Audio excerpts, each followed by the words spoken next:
Good afternoon, folks, and welcome back to The Mouse Says the Butler Didn't Do It, a mystery series that I, Nico Scher, have written under the pen name of Cheryl Ann Butler, and they are unpublished. Therefore, there is no copyright on these. And today we venture on with the next chapters of A New Hope Thanksgiving. When last we visited, Ghram and his children were listening to old stories of not only what the Lions' front line could do outside of the military in their own brawls, but also what their women, the Lionesses, their cheerleading squad, had done at one brawl that took place in their junior year of high school against a Red Hawks team, and what some of the old stuff that still ensued that was going on in present day. In doing so, Emily had never, as one of the Coven's witches, channeled anything before until this day, when Storm's birth mother, Ranella, and Graham's grandmother had come through her to explain what had happened a few days before her murder and the murder of her parents 10 years prior. In doing this video today, you may find that the namesake of this channel, the mouse, may make an appearance, along with a couple of our puppies that are Chuck and Maggie. And here is the mouse herself. You going to say hello? No, you're going to give Mom a kiss. Thank you for the kiss. You may also hear of a cat or two hopping over the gated area to keep the puppies protected. And they may make an appearance as well. So now we continue with Chapter 11 of A New Hope Thanksgiving Mystery. Chapter 111. Answer our grandson, Chris set back. Drone. Ghram looked to Emily, then to Storm. Where did you hear that term? Kimmy. We're kind of dating. I might need a lift every now and then to take her out to the movies until I get my driver's license and actually get a set of wheels. But she said she sensed something about me the first day we met. She said I had a drawing for what she called the gifts. She said I had it like my father's shining. And she said she wasn't speaking of the cat or Mr. King's book. I thought she meant read. She was talking about you, though, Dad, and I didn't know then that you were my father. Ghram bowed his head and nodded, then looked at him. Your answer is yes. I've been a practicing Wiccan since I got my act together and buried a full bottle of George's Johnny Walker Blue booze in the sight of the full moon on the night of the spring equinox in the year that you were born. Edward and Jonathan and I, with Destiny and with Dustin, with their eye for design, we restored the old apple barn that sits in the backwoods behind the house here. We own that land. It's where we keep our books, the altar, candles, our wands, daggers, swords. Everything has a place, even our robes. The area where you grow and dry herbs for the private sale, and where Edward's silversmith shop is, and Jonathan's rockhound area. Emily smiled and looked at Chris. I've been invited by them, Chris. It's beautiful, and you should see the gorgeous woodwork. Ghram has a skill with wood that Papu Aristotle was gifted with, and I think it's been handed down through the family to him. Well, Chris rubbed his goatee. I know when we need a repair of woodwork at the B&B, he's incredible with it. The smile crossed Chris's face. You were fantastic, but you were fascinated by the place when you were little. We'd take the walks through the trails, and I guess you were maybe 2, 3, 4 years old. You called it sanctuary. You said the Fae lived there in those woods, and that we should create a fairy garden. Dad? No, Ghram. Chris held up his hand. I believe in you. There's always been a special feeling for me in those woods. I talked your grandparents into buying the place because of the feelings the apple barn and the woods gave off. It's always been good vibes. Molly and I both felt it. My father's people, the old man's, can be traced back to the Bridgewater settlement in Massachusetts. So can Nana's. In 1872, they arrived there, but those people married existing villagers whose families dated back to the Puritan days, back to before the Salem witch trials. It may not have been Salem Village or Salem Town, but in the mid-1600s, things happened there. It's part of the Bridgewater Triangle that lies up there, and there are stories. Pops and the old man ignored them, but they chose to do so because of being Catholic. You know, part of the family is associated with James Connolly and the 1916 uprising, Easter Sunday, and the song of the rising of the moon, and the Shields family. But there's some... Chris cocked his head. I wouldn't use the term oddities, because your grandma has seer in her background with the Jewish side that came out of Belfast. And before they came into Belfast, they had fled Austria and Hungary. But they can be weird and strange. Like, I didn't understand. So Dad, when he went to explain it, he called it shining, a gift, a way of light is what Pops calls it, and Mammy had it strong. Pops' mother and mother's people, old Mammy, were called the wise, especially with them having one blue eye and the other green, or a green eye and a brown one.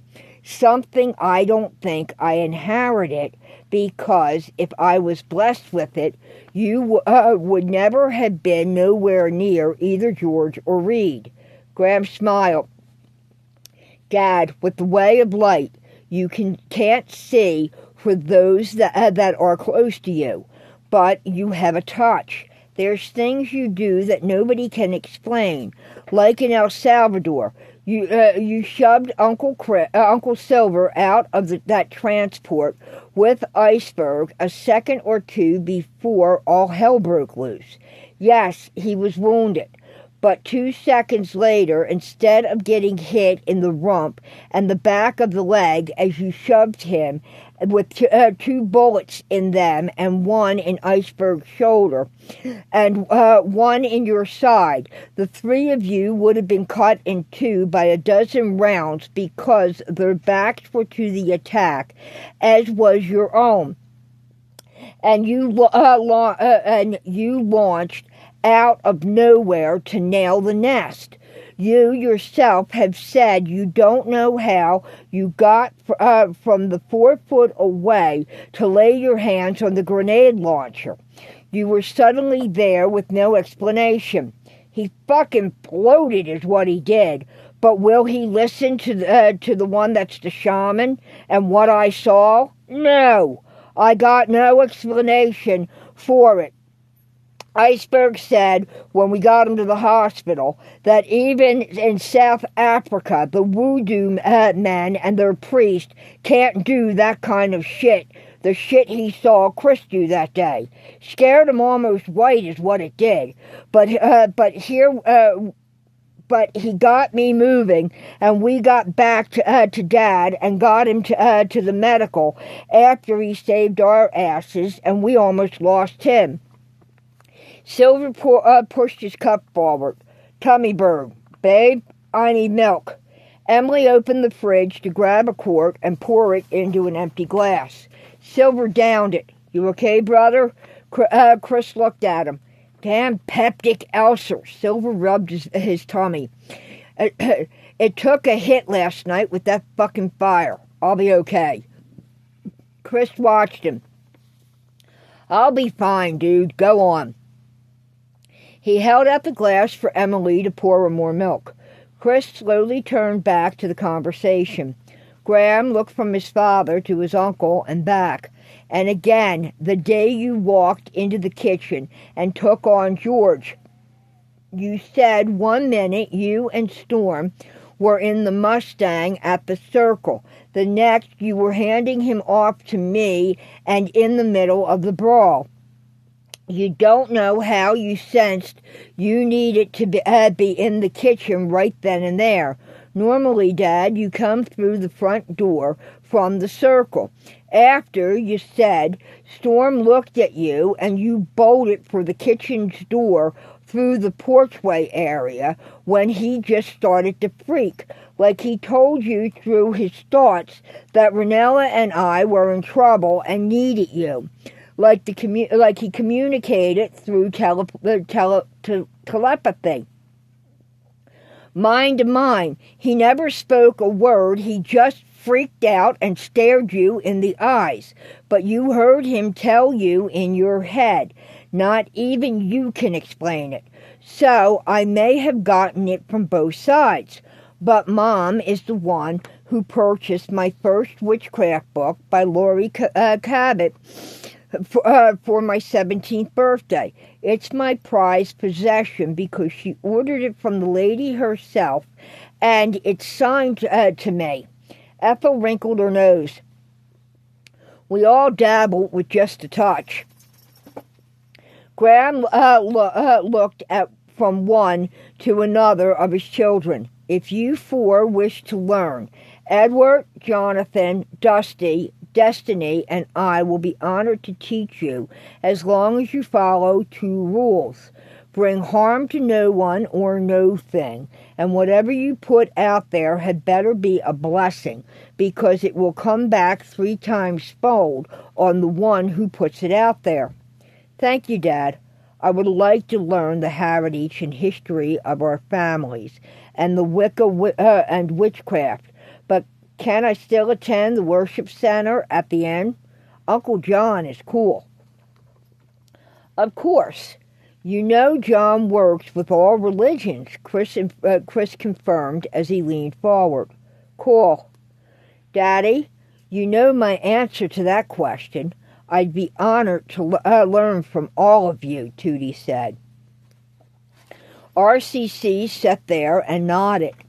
Then Nicky turned to push up his glasses and looked at the 2 of them. Does this mean I won't get goofy looks when I do something weird like I got from Philly and then locked in my room like used to happen? Nicky looked down at his plate. Chris locked eyes with his son. The grandfather rose to go to Nicky and crouched down. That will never happen in this family.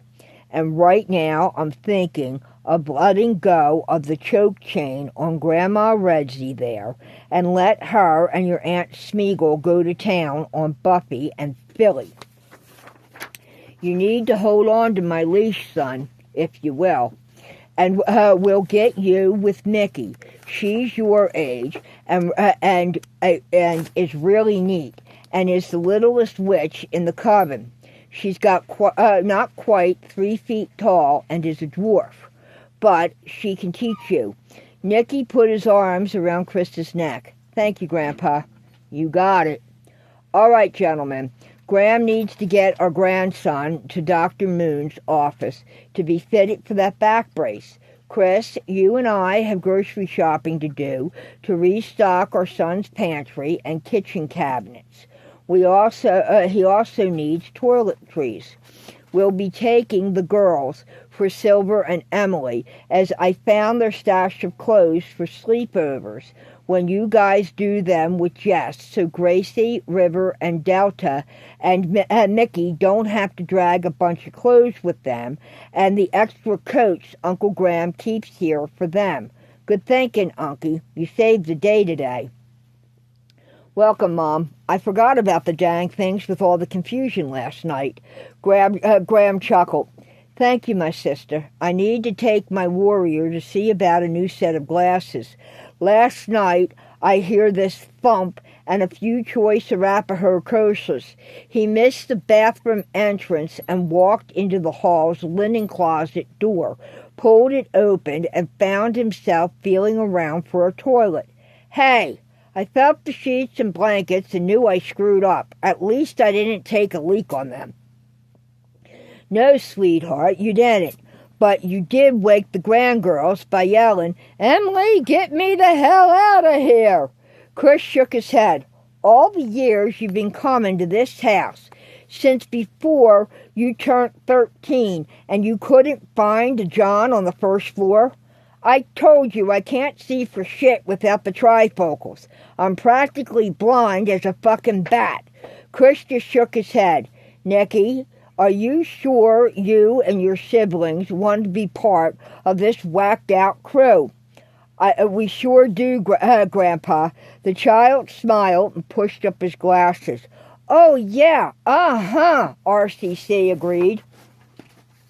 Chapter 112. Ghram slid behind the wheel of the Boxster S.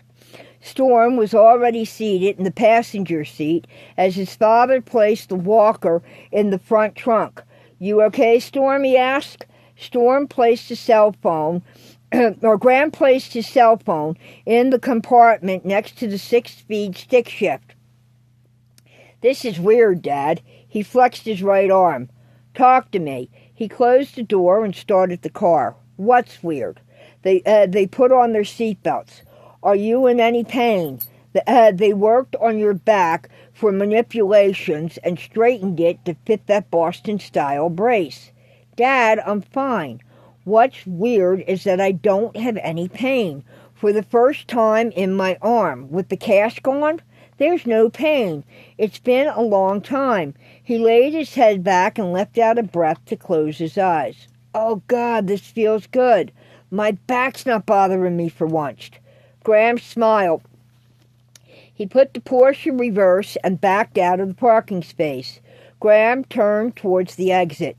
He checked both directions as they pulled up to the exit that would take them on to River Road. He turned north on Route 32 in Yardley. Within moments, they passed PA 332. Ghram reached over to turn on the sound system that held the Sirius XM radio. He drove along the winding road, and the Porsche Boxer X floated like it was on air, even over the rough patches of the past year's flood. Storm hummed along with the song coming through the speakers as he still had his eyes shut. It was the Eagles Hotel California. Gram's eyes caught something in the driver's mirror as he shifted through the 6-speed manual attached to the 6-cylinder. He couldn't hear the sound from behind them of any other vehicle. Even with the Vert's top up, there should have been a distant engine sound from the SUV that had just pulled out. But no, there was just the purr of the mid-engine rear-wheel drive that powered his girl Rebecca. He had 250 horses under the hood in a car that weighed just over a ton. Ghram pressed the accelerator, easing the speedometer up to 55 in the 45-mile-an-hour zone on the road, but the SUV was gaining on them. Fast! He glanced in the mirror again. Why the hell is that thing so quiet? Then he remembered the conversation between Christina and Storm. When his son had asked about a car being silent, Christina had replied, "That would mean it's electric, like the Tesla, and an electric car can be pretty damn fast and have a hell of a lot of torque." He downshifted to accelerate and shift again. Graham's hair prickled at the back of his neck and his beard started to tingle. What the fuck is going on now? Chrissy's house was closest in Washington's Crossing off of Taylorsville Road. If he could make the turn, he could get them to a safe haven on the farm there or to the Cranberry Hall farm. Destiny's dad was an ex-narcotics cop out of the NYPD. If not, his Aunt Bet was at the Tourist Visitors Center for Washington's Crossing State Park. He had at least 2 or 3 options. "Storm, open your eyes. We got company, son." "Dad, what?" "Dark SUV coming up on us, fast and silent. It can't handle the curves at high speed because of its wheelbase. Reach over here around my hand on the shifter and get my phone." His son did as he was told. 911 now, and hold on. He downshifted again, accelerated to 70, gliding through the curves. The SUV took the curve behind them in both lanes. Storm pressed the speaker as he dialed. 911, what's your emergency? Storm began to speak. "We need to be connected with..." Graham downshifted again and stood on the glass. He cut the steering wheel. The Porsche held the line, going into the left turn onto Taylorsville Road. Coming out of it, Graham shifted again, but before he could accelerate, the SUV cut the turn short, taking most of the corner to ride up onto the property on the northeast part of the road, and still almost collided with the cars making the right turn at the stop sign. It caught the Boxster behind the driver's door, crushing it into the fender and the tire well. Graham accelerated and went for 4th gear. The SUV rode up over the back of the Porsche with its right front tire, where the fender of that monster had caved in from the earlier collision with the bridge and concrete stay of the guardrail on the previous Friday. That was when Storm had shot through the bridge, and Ranella had held on to the bike to keep him upright. On the impact, the phone flew from Storm's hands. "What is your emergency, please?" "We're being crushed by an SUV," Storm shouted. "We need police at River Road, Route 32, and Taylorsville Road, Washington's Crossing. I'm Graham Calhoun. My son is Storm." "Jim's brother." "Graham, it's Becker's. Hold on." There was a frantic sound of clicking. The back end of the Porsche ripped loose from the undercarriage of the weight of the SUV, losing part of the fender and ripping the wing loose as it splintered. Graham gunned through the gears as the car's transmission screamed and her engine whined. The larger vehicle slammed onto the roadway, sending sparks flying. The Porsche's rear end smoked as the destroyed body pinned the tires under the fender from the crushed springs and the collapsed shocks. Storm threw a quick look over his shoulder, catching the sight of what was left of the big front grille coming at them and the damaged bumper and fender. "Dad, it's a fucking Hummer EV!" He swung back and made a grab for the phone. The seatbelts held him in place. "Storm, it's Jim. What type of SUV? Give me a description." His uncle's voice came over the speaker as the phone lay on the floor. Graham sped up, throwing Storm into the seat and headrest. The next hit from the SUV spun the Porsche, pushing it up onto the embankment. causing it to sling dead and dying grass and shredded leaves into the air up over the speeding cars.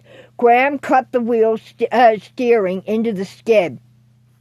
He stood on the gas as the rear came around into line and in a 180-degree turn. They now faced the Delaware River as the Porsche shot past the side of the Hummer.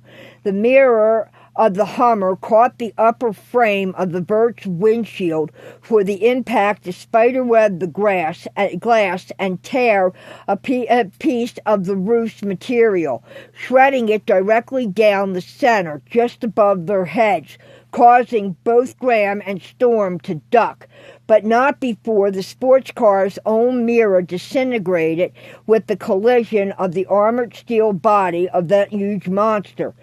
"Storm! Uncle Jim, we're heading for River Road. I can't tell who's driving. It's a black Hummer EV. It's electric. That's why Dad can't hear the damn thing. It's the one from last night." Ghram cut the wheel to avoid the car, still sitting at the stop sign. As he swung into the oncoming lane, Storm could see the driver was frantic on her phone as they sped past. "Jimmy, we're in trouble. Rebecca is squashed. I can feel her coming apart underneath of us. Get somebody here. She's not going to make it." He stood on her to take the left turn onto 32 North without looking, but was prying his ass off. There was no traffic bound to the south. They were just missed by a Ford Explorer as the guy slammed the brakes on and cut the wheel to go up into the grass area. He in turn, was clipped by the Hummer's EV as it plowed through the intersection and collided with the car still there with the woman on her phone, and it just seemed to keep coming. "Location," Jim yelled. 32 North, River Road, above the village. We ain't gonna." The rear impact drove the Porsche at a 45-degree angle as it pushed her into the oncoming southbound lane. Ghram fought for control as he saw the information center stream past them. Storm caught a glance at the thin crowd outside of the Black Friday morning. Most of them were on their phones. Storm thought he saw movement of a very tall woman. "Aunt Bet," he whispered. "It's got to be Aunt Bet." But it was gone just as fast. Now they were pushing sideways up onto the tree line. Ghram gunned the wrecked sports car. They tore through the low branches and up an incline. He spun the wheel, downshifted, and stood on the accelerator again. The Porsche's torque gave everything she had against the beast that was on the hunt for her. She spun sideways, right as they cleared a huge oak. They heard the brakes squeal, then something like an explosion from the impact of the Hummer into the trees.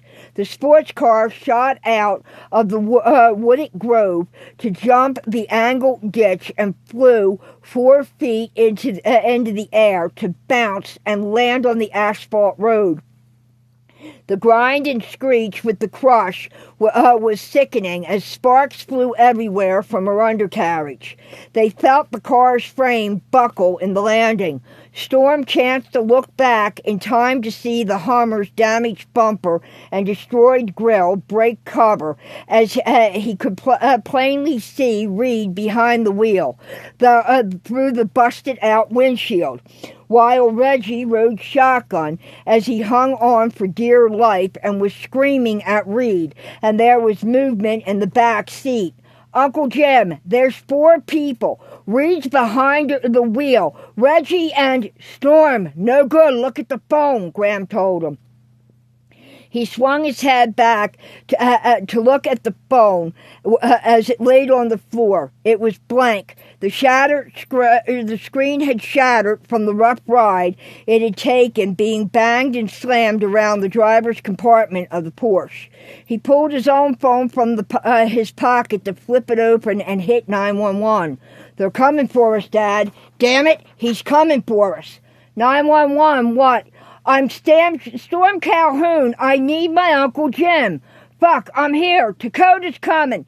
Cheryl and WW are on." "Jimmy, hold it. I know where they're taking me and what Reed wants. Storm, right now, you unhook the seatbelt.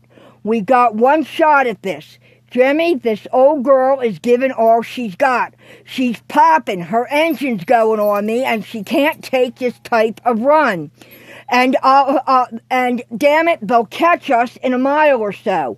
Storm, I'll slow down. You throw that door open and barrel roll. Do you hear me, son? Tuck your arms in and get your knees up against your chest. Tell whoever of Mandula that gets you, and only get in a Mandula-driven vehicle. I'll be where all this shit started with Grandpa and Ranella, because it's now a target. It's the only thing his old man's family ever managed. They still never owned it. Yet they ran it down into the ground on the owner and then tried to swing a deal. George's father lost it to urban development. It's been closed for years. Dad will understand. Jimmy, listen close. Party hardy puked my guts up for the first time. Ghram looked into the rearview mirror. Fuck, they're almost on top of us. He geared down to drift to the side of the road as the car shuddered and shook. Storm opened the seatbelt. I love you, Dad. Open that fucking door. Gotcha, Jimmy yelled through the speaker. Storm popped the door latch. Mandula, my son, always. Gram's right hand came off the shifter onto Storm's shoulder. Storm threw open the door. In a split second, the car slowed and Ghram gave a shove to his son. The gears growled, the engine roared and popped. The Porsche stumbled, coughed, and accelerated. Storm tucked himself into a ball as he hit the leaves, packed so thick even though it knocked the breath from his lungs. It was like landing on a pillow-top mattress because of the thick layer of leaves and moss. His father was gone as he tumbled, rolled, and twisted. He came to rest after a final flip-flop. Storm rolled against a cluster of branches and trees, hearing the distant sound of screech and echo from the impact as branches bent, scraped, and then the sound of the grinding of metal of what once was a beautiful and much-beloved sports car as it ended its life with the collision with several trees. In the distance, he heard shouting, including that of, "Where is the fucking faggot?" Followed by, "Go the fuck to hell. I'll die before I give him to you, you bastard." Then the sounds of what could only be his father doing battle against more than one person. Then there was silence. Those ungodly sounds would resonate in his mind forever after as a nightmare in years that followed. Storm looked up at the tree he laid against. He then looked at the one across from him and saw a carving. It read, Ghram Pepsin Calhoun, 5/27/96, 5/28/01, 1708. But the year and the final scratching was almost bled out. Dad! It was like looking at a gravestone. He burst into tears as he pushed himself up to his knees. He'd scrambled around feeling for his phone. It was gone. He'd lost it as he tumbled and rolled. With no way to get a hold of anyone, he growled, "They are not going to do this to him again." He scrambled to his feet and started walking up the embankment. He just rolled and tumbled down to the road. He lost one slipper in his escape, but he growled once again. Listen to me up there. I don't know who I'm supposed to pray to anymore. I don't know who my dad prays to in Wiccan. I don't give a damn. I don't care. Protect him so I can be with him, and RCC, Nikki, and Tootie can have a real father. He's our dad. Do something, damn you! He reached the road as he heard the distant sirens. Storm turned north to start to walk, then kicked off the other slipper and tried to jog and broke into a shuffle, stumble, and trudge until his feet caused him to fall. The vehicle, coming from behind him, slammed on the brakes as he pushed himself up to stand from where he face-planted himself. Get in, Bet screamed at him. Are you hurt? So it was Aunt Bet I saw running for her truck. Storm pulled the door open to climb up into the Tacoma. How did you know where? I have Storm, she spoke as she placed her hand to her ear. He heard his grandpa's voice come over the car radio. Son, are you hurt? Do you need medical? I need my dad. He said he knew where Reed would take him and what he wants. To tell Mandula that he'll be where this all began with you and Ranella. It was managed by the Carlsons until someone lost it or something to suburban buildings or something because it's now a Target or something. But how did Aunt Bet know where to find me? Bet pulled out onto the road. Grandpa, what the hell is going on? I know what Dad is talking about. Calm down. I know where they'll be. Bet, bring my grandson home. Grandpa, I want... No. We're not losing you, and we are not losing Ghram either. He ended the phone call. Are you sure you're all right? Bet asked. Yes.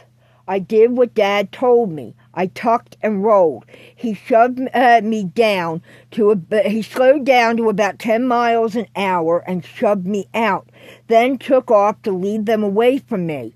He knew they'd catch up to him. The car is destroyed. He couldn't have gotten away, not against that Hummer, and I heard the car crash, and Dad was fighting against whoever the hell was there. There were 4 of them, Reed and this guy Reggie, and 2 others I couldn't tell who they were. Bet took a deep breath and slowly released it. That's what Ghram did to Silver and Iceberg in El Salvador, and took 5 rounds himself, then blew apart the enemy's nest first with a grenade launcher, then unleashed 20 rounds from a belt-fed HK-21 before he collapsed into Silver's arms and they rushed him to the nearest base to save his life. We almost lost our king. And would have if it wasn't for Silver and his healing herbs and Iceberg with his South African priest practices. And then Silver went into his shamanism and wind-walked to meet him at the plateau of fire and ice. We almost lost both of them as he drew your grandfather back to us, and that's when it was decided our king would be the one to father our queen's child, for your father to become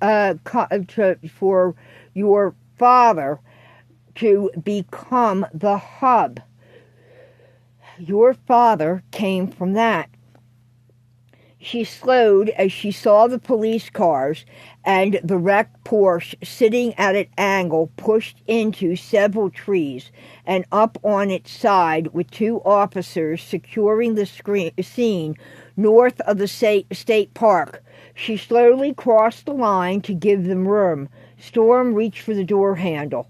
What do you mean Grandpa took 5 rounds? He's not there, Storm, sweetie. Your grandfather almost. It was his grandmother Ranella's voice in his head. He turned to look at Bet. Bet shook her head. Mandula almost lost its leader, its quarterback, in that firefight. He was shot 5 times while saving Silver's life and the lives of 8 others, including Iceberg. That's why we chose him when he had recovered, to get Ranella pregnant. It was our choice, Mandula's choice, because Ethel lost Rainey and we almost lost him. Let's get you home. Storm was quiet for the next 15 minutes of the ride home. Chapter 113. When Bet pulled into the drive, Chris and Silver were waiting with Happy. Storm threw open the door. Chris grabbed him as he fell forward. Adrenaline's gone. Got ya. Silver, give me a hand. I want Dad. Let's get you in. We need to wait for everyone to get here. He'll be dead by then, Grandpa. They'll kill him. They'll tear him apart again, Gramps. Can't we do something, please? I saw the look in Reed's face behind that wheel. He's demonic. He's fucking on something again. He's higher than a fucking kite. The dark blue F-150 slid to a stop. Destiny threw open the door and bolted to Storm. I'm here, Dad. What's happened? Let's get you two in with Tootie and the kids. Tootie is on her way. She'll be here in a few minutes. He escorted them towards the door. With Silver's help, he lifted Storm to carry him into the house as Storm started to shake and could barely walk.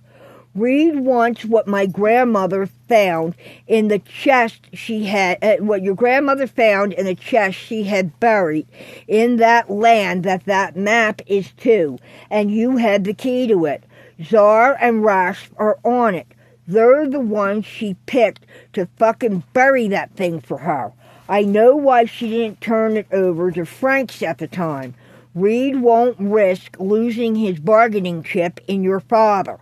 Now, I will tell you all this. Chris looked up as Tootie opened the door and walked in. They set Storm in the recliner as Destiny took the cushion of the love seat to draw Tootie over to her, and Nicky removed his glasses to wipe the tears from his eyes as he sat on the floor.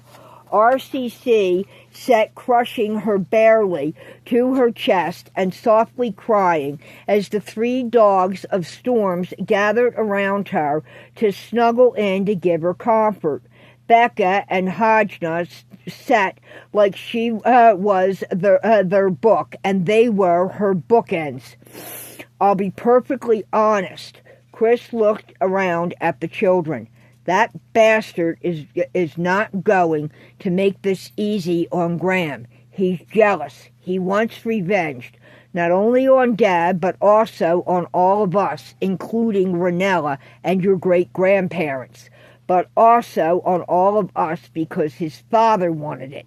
His grandfather wanted revenge on Theo, on Abuelo Cordero, and on Paypal Sidney. Your grandmother, she found out things that took his ability away to destroy her world. She was leaving them with nothing. They needed her and us to supply the legal means to cover what they were doing. We now know from Dima part of the puzzle and what's going on. He's connected to a set of twins in Germany. It involves Brighton Beach. Storm, you were right. Kathy told you true. Reed and George were connected to the criminal underworld, but it runs deeper than just his drug dealing. They're connected to the Russian mob. Silver pushed his new glasses up on his nose. So that's why he was able to disappear. Damn it, she said something about having mob connections. Storm squeezed his eyes shut. Chris rested a hand on his shoulder to look around at his grandchildren, the children of his youngest son. Your grandmother Ranella, She took their ability to harm us. She took that away and protected Mandula as best she could, which opened this shit up because it meant he would want to destroy us. How do you destroy something? You take away the piece or the keystone that holds everything together. The keystone to all our generations of Mandula is your father. Papu Theo's and Yaya Poppy's generation. Our generation. His generation. Your generation. Tootie's baby's generation. He is the one who can talk to all of us and understand from one generation to the next, both male and female, because of his love and knowledge of the history we all share. He is the historian of this family. That is one of his gifts. But we'll get him back. I promise you that. And I'm not like your dad in one way. I don't care what comes back at me 3 times fucking fold. No, Gramps. We bring that bastard down. You promise us. Storm rose to look his grandfather in the eye. Our dad can face off against all of them in court and put them all away for life. Mandula stands with him and we back him all the way.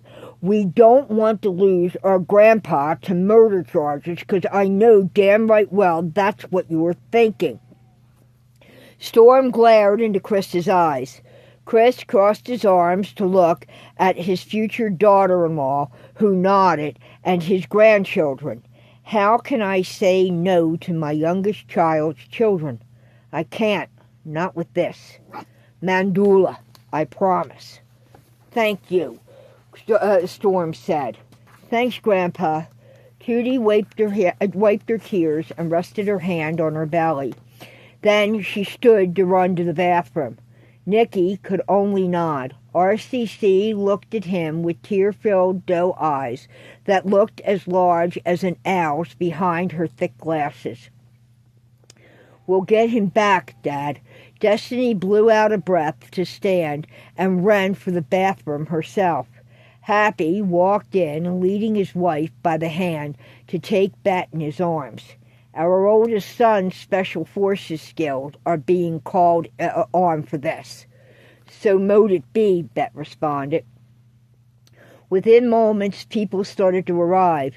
In the end, the last to show was Tsar and Rasputin at a little after 5 in the evening, as darkness had already settled, giving into the night of partial moonlight that rose onto that of the last true autumn harvest moon. Between them, they set down a footlocker that was still bearing signs of dirt it had been buried in for so very many years, as they themselves were covered with the same. Jim looked to Storm. We need that large key that was in the envelope. Do you still got it? The team pulled the shoestring over his head. Jim took the key from Storm and opened the lock, then lifted the lid. Fucking son of a bitch! He gets the box. Dakota, get over here. The police chief walked over to look down at the packages of kilos and numerous bottles, along with bags of tar heroin. We pull a snooker. We got time. He looked at each of the men. Dakota and Jim locked eyes. The military men of Mandula each looked over what lay in there. Dakota took a breath. LeBeau, you're up. He made contact using my Christina. Farouk, that bastard. He leaves a calling card. He throws packages in my woman's Daytona at our home in Washington's Crossing. Bull finds it when she is gathering pine cones for the Christmas wreaths. LeBeau snarled as he laid the note on the table with a bloody ring. Is Graham's high school ring, Pensbury Falcons, with note that tells my lady if she wants to see her little brother alive again. Her papa and Uncle Silver have Storm and his girlfriend bring this trunk to meeting place. If not, they will find what is left of Graham's body in the Delaware Canal, where his mother's family dies at. Those other bastards are in this up to their eyeballs. Farouk and Fassar, their father and their older half-brother. I want it. I warned. They are mine. We'll get your shot, I promise, LeBeau. Ricer and I are going in. We both were special forces. Hostage retrieval. Dakota confirmed. He wants Storm and Kimmy, the pretty little blonde-haired thing with the crossed eyes, to deliver the key to him with the trunk. Boy, is his ass in for a surprise. He looked up at Garble Crowley and his wife Cheryl. I don't know her background. Galvin looked at his... he don't know her background. Galvin looked at his wife. Hell no, he don't, Cheryl smiled. Galvin? Sniper detail. Only if needs be. I want those fuckers alive. Uncle Chris, how long would it take you to get into your pantry and... Let me make a call. The Cranberries are working at the inn. Peggy and Hut are already there. We'll need someone's car because of what he wants, and it will take us less than 20 minutes. He stepped back to make the call. Garbo looked at Dakota, then to his daughter. Go talk to old man and Pops Calhoun. They need to speak with you. Nana Esther is with him. She nodded, kissed Storm on the cheek, and left the room. Moments later, Chris walked into the living room. Two things. Hut and Peggy had visitors. They don't know who exactly, but someone pulled into the side parking lot, and Peggy heard the footsteps on the gravel near the chickens area. Only you know who showed up, and they ran for their friggin' lives, whoever the hell they were. Grandpa, who is you-know-who? Storm asked. The harbinger of death showed his nasty-ass horns, and Peggy's Arapaho hearing picked up on someone on the gravel. I bet he scared the shit out of whoever it was, Silver chuckled. Okay, who is the harbinger of death? Storm looked from one man to the other. He's back? Tootie smiled. He's a crossbreed of a feral hog and a wild boar. He got away about a huge pig, I remember. Storm looked at them. He's been in the area for the last 4 years, Chris explained, and Jacob wants in on this. He's told the boys what to do and how it needs to be done. Peg and Hut are on it. Paul and Pappy came up with a way to do this. Jacob's picking up and delivering. They'll never recognize his vehicle if they're watching the inn or the house here. And I think they got the shit scared out of them when that wild boar not only showed up, but brought half a dozen more. The fucker is procreating out in the woods with some other boar out there. So now we wait, Dakota stated, and handed packages to Jim and Richie to set in bags. When the Toyota Camry pulled into the driveway and the bags of topsoil and garden mulch started to be delivered into the attached greenhouse, the car that had followed them drifted past as Chris watched it. Storm looked at his grandfather like he was nuts as the grin crossed his face. You'll see. Just stay calm and keep it together. The old man, Pops, and Kimmy walked in. The elderly man in his early 80s and a Vietnam veteran in his own right, with his father, a World War II Marine who made the landing at Normandy and was now 102 years old, watched his son's movement. Then he spoke in Gaelic. "Aye, old man. Pops, you will be the first to know, I promise," Chris stated. His answer was a grunt from Pops. The old man rested a hand on Kimmy's shoulder. "I'm ready, Daddy." Kimmy stood with her arms around Storm's waist. She looked up at him. "We'll make it look good. I got you." How do we get this thing there? Did they give any specifications? Chris and Silver stood side by side as Jim and Richie finished the work. "Your Mustang, Uncle Chris. He wants it." It was in the note he left in Chrissy's car. "But remember, Ricer and I will be there long before you arrive. So take your time and drive there. Give us about 15 minutes to get into position. Richie, Cheryl, and WW will be there along with Jim and 8 of my hand-picked. He can have the fleckin' thing. I want my son back. We will be keeping them both, and his ass is going down," growled old man Calhoun.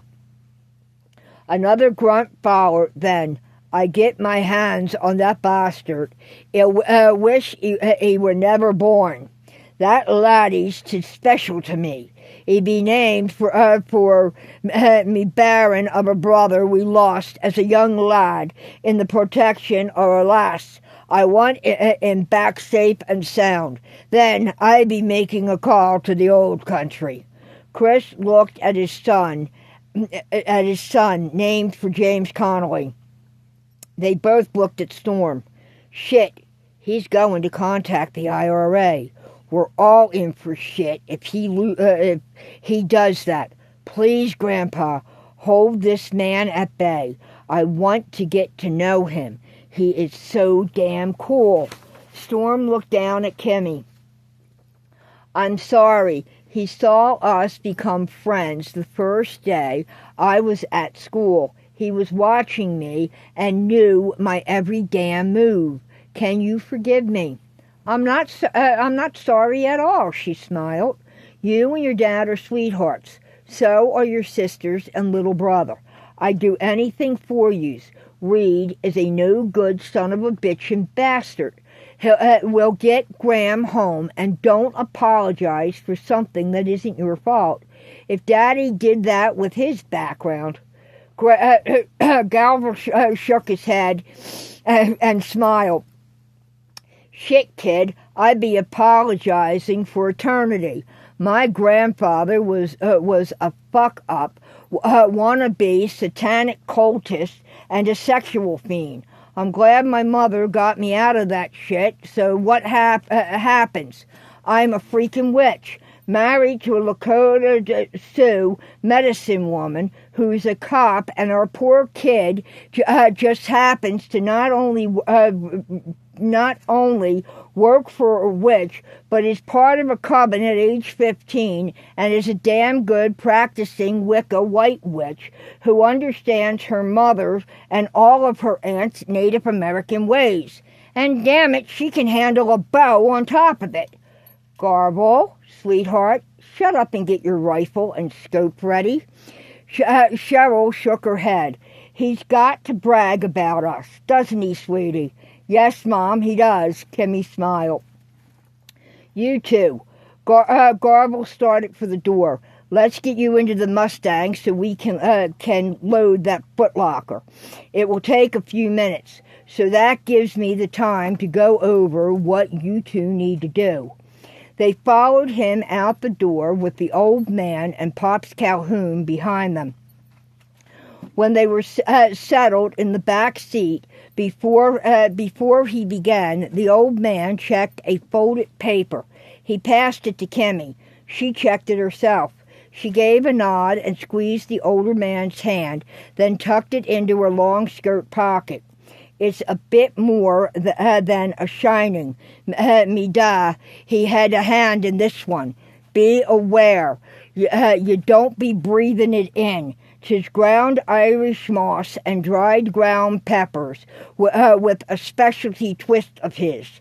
I ask no questions of him. He gives no answers. Yes, sir, a special part of the Senatus gifts of his shine. I understand. Kimmy smiled at him. The old man stepped back and stood close. Garble took a deep breath. Chris and Silver, lift that out of the trunk. You two sit on it. Don't move until he shows his face. Storm, let Kimmy give him the key. Kimberly Ann, you toss it. Do not get within grabbing distance. He asked why you gave it to her, Storm. You tell him you hurt yourself in the tumble and roll. You fell, whatever. He comes over to open that truck. You know what to do. You keep him talking, argue with him, get him riled, insult his ass, call him any goddamn name in the book, bitch him out about what he's done. Let his ass sweat. Tell him you discovered the written documentation of George's in that book you found in Dad's den earlier this morning. You let him know you know Ranella gave the book to Ghram and he had it all this time. I don't care, but buy some time for me, Dakota, and Ricer to infiltrate and find your dad. Dakota is the locator. Ricer will bring him out. I'll be up high. He will single you when he has him with a wave right to left like reading Hebrew, Kimberly Ann, and several flashes of his penknife. Storm, you demand to see your father and hear your dad's voice after you see that single. That will make Reed think he still has control of him. Kimberly Ann, you got your Weasley pouch, right? Yes, sir, Daddy. The old man just put it together, and there's a surprise or two from an old Irishman with a wee bit of a gift himself. She smiled as Pops nodded back. My bag of tricks are ready. I guarantee he'll see fireworks. I can feel everyone. She bowed her head. The IRA is with us in this by Gram's ancestors and Uncle Chris and Aunt Ethel's side. The web is connecting. I'll put a shield around Storm as he can't do that yet. Kimmy's eyes danced and sparkled. There's someone else. Someone close, but I can't quite tell who. They felt the muscle car's back end sink. Then the trunk shut. Garble blew out a breath. Be safe, children. So mote it be. He stepped away from the door. Chris slid behind the wheel to start the 427 Cobra jet as Silver took the shotgun seat that he rode in for years. Pops leaned down to Chris. Son, Tiafa Allaha. Get me great-grandlad home. And remember, his name's for me brother. Aye, Pops. Tell the old man to expect a call the minute we're at the hospital. Then he can bring you and Mom in for the night.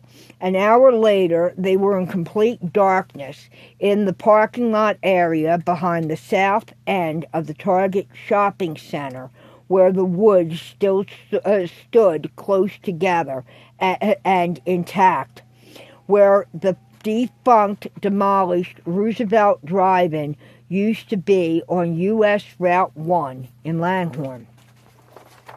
And there, folks, we end this part of the story. Question is, what is in the pouch that was given to Kimmy? The other question is, will they get Ghram back safe and sound? And will Reed finally be shut down for good? If you like this, please hit the like button. If you want to hear more of this, please subscribe so that we can get you a notification. In the next telling, we will end this story, and then there will be a video on the actual history of New Hope, Pennsylvania, before we begin our next story that is entitled Escape to New Hope. Thank you for joining us. May you have a good day. So mote it be.